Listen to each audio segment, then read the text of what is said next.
आप देख रहे हैं हॉरर नाइट्स। अगर आप हमारे चैनल पर नए हैं तो चैनल को सब्सक्राइब कर लें ताकि आने वाली सभी कहानियों का अपडेट आपको समय से मिलता रहे।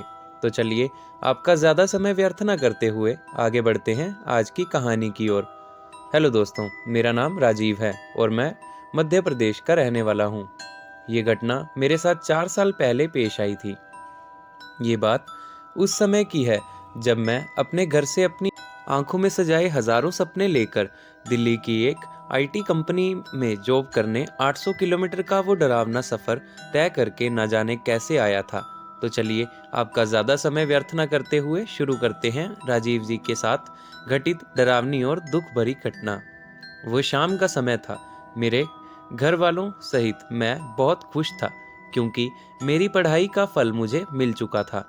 दिल्ली की एक आईटी कंपनी से मुझे जॉइनिंग लेटर आ चुका था। मेरी खुशी का ठिकाना ना रहा। गांव से कुछ दूर शहर के स्टेशन पर मैं जल्दी से गया और कल की टिकट बुक करा दी। घर आया और घर पर आकर अपनी जाने की तैयारी करने में जुट गया। अपने बैग में सारा ज़रूरी सामान, मेरे कपड़े, मेरे ओरिजिनल डॉक्यूमेंट्स वगैरह सब रख कर बिल्कुल तैयार हो गया। सफ़र 15 से 16 घंटे का लंबा होने वाला था, इसलिए मैंने खाने पीने के लिए गांव की परचून की दुकान से ढेर सारे चिप्स, कोल्ड ड्रिंक वगैरह इकट्ठे कर लिए और घर वालों की डांट सुनकर अपने बैग में डाल लिए। मैं आपको बता दूं कि ये पहली बार था जो मैं कहीं इतनी दूर अकेला ट्रेन में सफ़र करने वाला था, जिस वजह से मेरी माँ डरी हुई थी। माँ, मैं अब बड़ा हो चुका हूँ। माँ को ऐसा बोलकर मैं उनको दिलासा देने लगा। अब इंतज़ार था बस कल का, क्योंकि मेरी टिकट कल शाम वाली ट्रेन की थी। ट्रेन सुपरफास्ट थी तो सफ़र का आनंद दुगना होने वाला था। बस यही सब सोचते सोचते मैं सो गया। पर अगले दिन सुबह उठा तो माँ डरी हुई थी। मैंने माँ से कहा, क्या हुआ माँ, तुम अब तक डरी हुई हो? तो माँ मुझे घर के बाहर लेकर गई। जो देख, एक बारी के लिए तो मैं भी डर गया।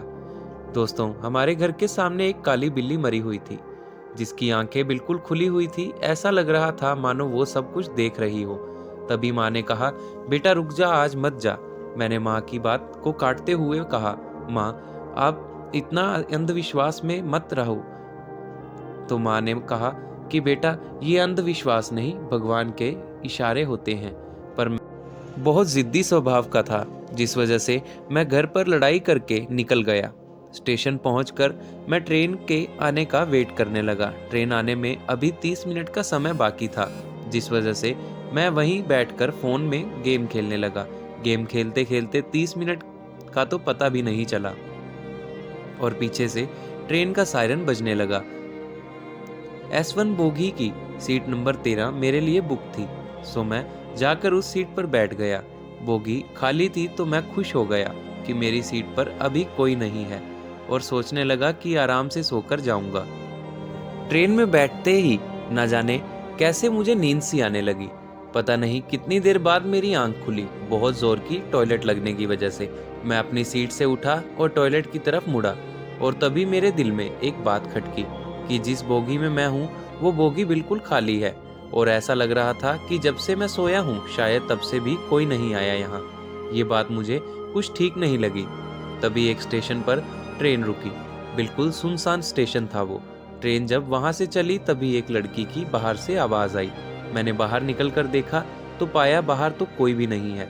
मुझे लगा शायद वहम हुआ होगा मुझे। मैं आराम से बैठ गया।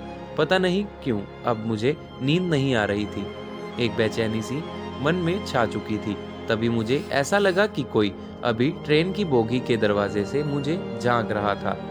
वो एक लड़की थी, एक डरावनी सी लड़की जिसकी शक्ल बहुत अजीब सी थी।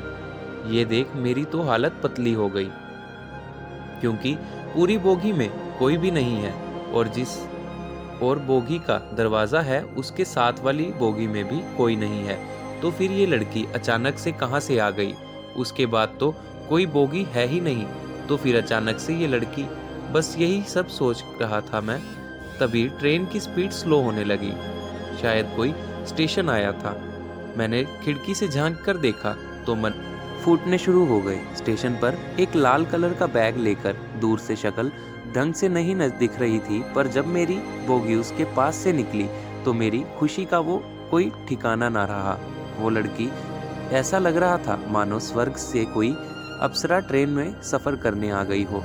उस समय मैं उस बस भगवान से यही दुआ कर रहा था, हे भगवान, ये लड़की भी इसी बोगी में आकर बैठ जाए। और दोस्तों, तभी किसी के चलने की आवाज़ आई। दरवाजे की ओर घूमकर मैंने देखा तो पाया वो लड़की तो इधर ही आ रही है। और तभी दोस्तों, वो लड़की सीधा आकर मेरे पास ही बैठ गई। उसकी खूबसूरती पर मैं अब मोहक हो चुका था और दिल बार बार बोल रहा था कि बात कर, मगर दिल में एक डर भी था कि कहीं वो थप्पड़ ना मार दे। अभी यही सब मेरे मन में चल रहा था। तभी उसने हंसते हुए मुझे पूछा, आप कहाँ जा रहे हो? मैं पिघल गया, कुछ देर तो बोल ही नहीं पाया। फिर उसने मेरी आंखों के सामने चुटकी बजाकर और फिर से कहा, क्या हुआ? मैंने कहा, कुछ नहीं। हाँ, मैं दिल्ली जा रहा हूँ। फिर मैंने भी उससे पूछा, आप कहाँ जा रहे हो? तो उसने बताया कि वो भी दिल्ली अपनी बहन के घर जा रही है। ऐसे ही बातें करते करते हम सफ़र का मज़ा लेने लगे। मैंने अपने बैग से चिप्स और कोल्ड ड्रिंक निकाल कर खाने लगा और उसे भी पूछा। ऐसे ही सब बढ़िया चल रहा था। अब मेरे मन का जो डर था कि मैं अकेला हूँ, वो उस लड़की के आने से ख़त्म हो गया। मैंने तभी उससे उसका नाम पूछा तो उसने अपना नाम रेशमा बताया। तभी रेशमा ने कहा कि मैं सोने जा रही हूँ और वो सामने वाली सीट पर सो गई। मैं भी अपनी सीट पर सो गया। अभी मेरी आंख लगी ही थी, तभी मुझे ऐसा लगा कि कोई मेरे पैरों को सहला रहा हो। मैं जोर जोर से हंसने लग गया। तभी एकदम से मेरी आंख खुली तो मैंने देखा कि मेरे आसपास कोई नहीं है। मैं मन ही मन सोचने लगा कि ये रेशमा कहाँ चली गई।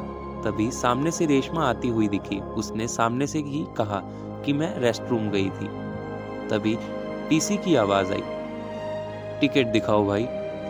पर मैं तो रेशमा से बात करने में बिजी था। तभी किसी ने मेरे मुंह पर एक जोरदार थप्पड़ मारा। मैं इधर उधर देखने लगा पर वहां कोई नहीं था। फिर जब मैं पीछे अपनी सीट की तरफ मुड़ा तो रेशमा भी वहां नहीं थी। मैं एकदम से डर गया, ये क्या हो रहा है मेरे साथ। तभी फिर से किसी ने मुझे थप्पड़ मारा, पर इस बार किसी ने मुझे मेरी पीठ पर लात मारी। वो लात इतनी जोर की थी कि मैं जाकर सीधा सीट के नीचे वाले लोहे के पाइप से जा टकराया। पता नहीं उसके बाद क्या हुआ, मैं तो बेहोश हो गया। कुछ देर बाद मेरी आंख खुली तो मैंने पाया कि ट्रेन अभी भी चल रही है, मगर ट्रेन में घूप सन्नाटा है, आसपास कोई नहीं है। तभी पीछे की ओर से किसी के कदम पटकने की आवाज़ आने लगी। वो एक टीसी था।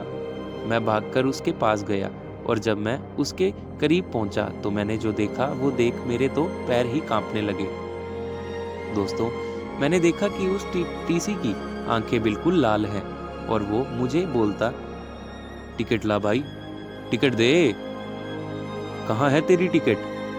तभी किसी ने पीछे से उसके सिर पर लात मारी और उस टीसी का सिर मेरी आंखों के सामने धड़ से अलग होकर सीधा मेरे पैरों से टकराया और वहीं गिर गया। जब मेरी नजर सामने गई तो मैंने देखा वो लात रेशमा ने वहीं मारी थी और रेशमा ने मेरा हाथ पकड़ा और मुझे लेकर ट्रेन के आगे के हिस्से की ओर भागने लगी। तभी मैंने जब रेशमा की ओर देखा तो पाया कि जिसने मेरा हाथ पकड़ा हुआ है वो एक हड्डियों का ढांचा है। ये देख मेरी रगों में बैठा खून पानी सा बन गया। ऐसा लग रहा था दोस्तों, उस समय मैं इतना डर गया कि मुझे समझते देर नहीं लगी कि रेशमा भी कोई आत्मा ही है। तभी मैं जल्दी से भागा अपने बैग के पास।